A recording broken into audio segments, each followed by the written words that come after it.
In this video, I will be referring to chapter 12 in our textbook. Let's start with typeface terminology. Web browsers can support 5 different types of fonts. We have the serif kind of font. An example would be Times New Roman. We worked quite a bit with that. Second type would be sans serif. These would be the types of fonts that have straight ends to letters. It makes for a cleaner design and makes it easier to read when text is small. An example of this would be Arial or Helvetica. A third kind would be monospace, which doesn't that sound like a sickness or something like that? Well, anyway, I'm getting sidetracked. Monospace, a third type of font. The thing about this one is that every letter is the same width. And for this reason, it's what's usually used for coding. And you've seen an example of that in working with your plain text editor. A common example of a monospace kind of font would be Courier. A fourth type of font would be cursive. This would be fonts that have a handwriting quality to them. A couple of examples, which I know everybody loves, is Comic Sans, and then there's Monotype Corsiva, or whatever. I don't really know how to say that. Last, does anybody know? Who knows? And then for fantasy, the fifth kind of font, these would be decorative fonts, and people usually just use that for titles because if you use that for text, like paragraphs of text, it will be difficult to read. Now, the good thing about these 5 types of fonts is that web browsers support all of them. They have at least one font that represents each one of these generic types. So let's take a look at that. Let's open our index.html file in our plain text editor. And then also open your style.css file. In the body selector, we'll add a font family declaration. We're already using a serif kind of font, so we're not going to do that. We'll just start with sans serif. Save.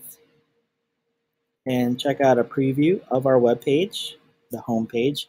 And now, instead of using Times New Roman, it's using a sans serif kind of font. It has, how did I put this? It has straight ends to letters, and it's a cleaner design that makes it easier to read when text is small. So let's see. I don't really have small text, but this is what it looks like using sans serif. The third kind, or next kind, monospace. Let's do that.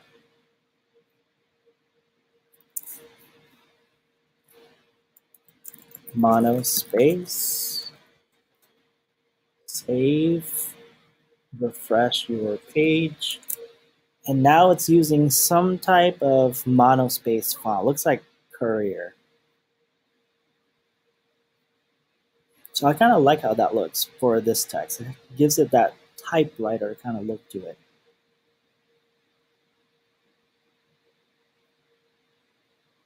Next one, cursive.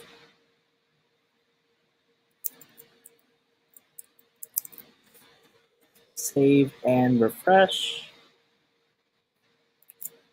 Now it's using a cursive kind of font. Finally, there's fantasy. That's our fantasy font right there. So to recap, when it comes to generic font families, all web browsers support 5 types. There's serif, sans serif, monospace, cursive, and fantasy. Depending on what you have available for your computer system, your web browser might default to a different one based on just what it has.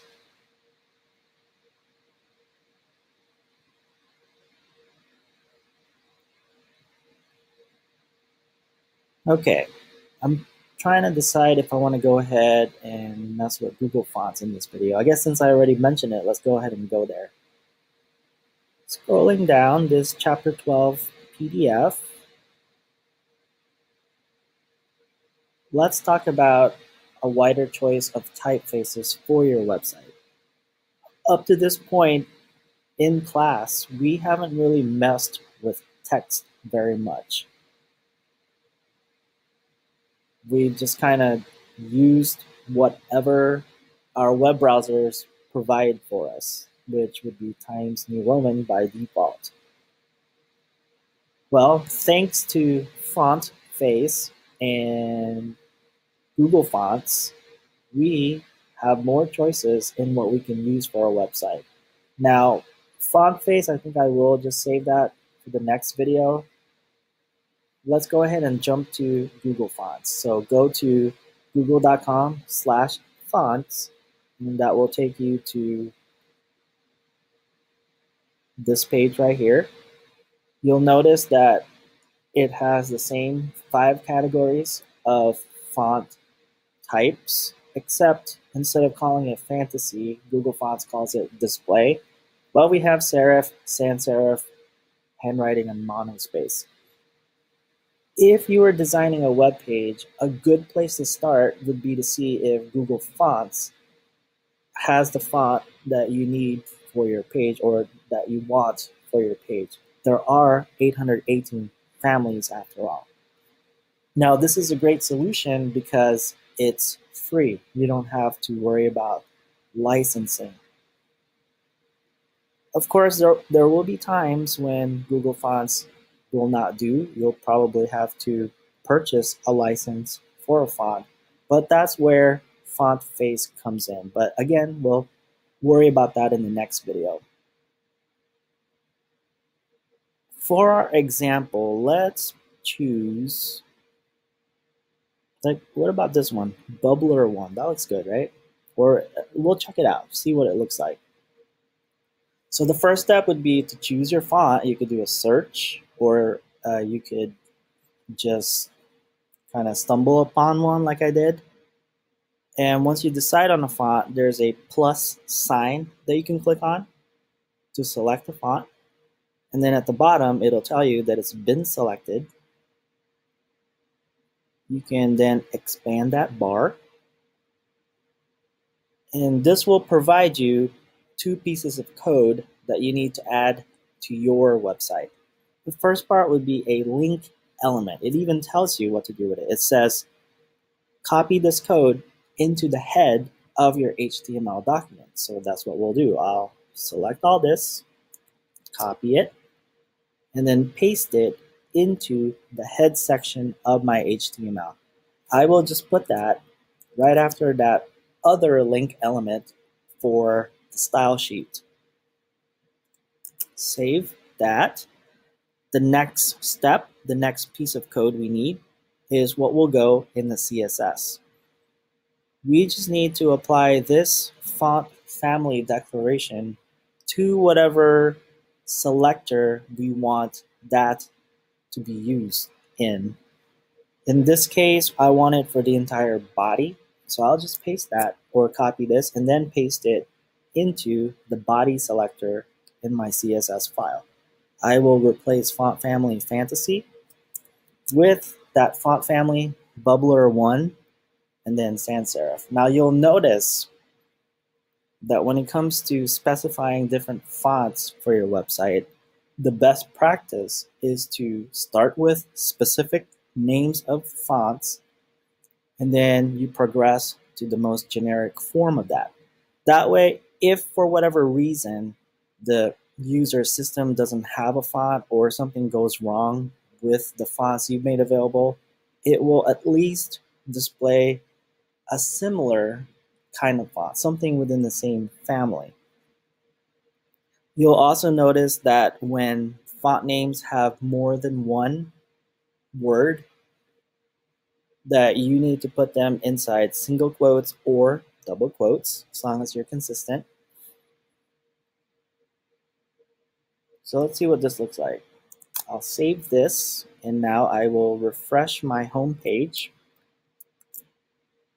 Now it's using that Bubbler 1 font. Since I put it in the body, all of my different elements inherited that, and now it's displaying in this font. And because my external style sheet is also connected to my services page, theoretically it should work, but this is a good illustration of the missing piece of code that we need to add to all our pages if we're going to use Google Fonts. If you recall, we added a link element to our index.html. Well, for Google Fonts to work on every page in your website, you need to include this link element because this is how your website will be able to find Bubbler 1. Let's open services.html then and add that link element code to the head section. I'll save this, and now when I refresh my services page, it's now also using the same font. Now let me go back to this point right here about the link element. If you look at the href, it's connecting to fonts.googleapis.com. Now, this means that for this font to work, this has to be available. So you're depending on Google, an external entity, to make sure that your web page displays correctly. Now, I think when dealing with Google, you're fairly safe, like 99.99% of the time. But in the event that something happens to Google servers that would affect this particular font, well, then your page will not display as expected. It will not be using this Bubbler 1 font. Instead, it will use a sans serif kind of font. And for my web browser, that would be using something like Arial or Helvetica.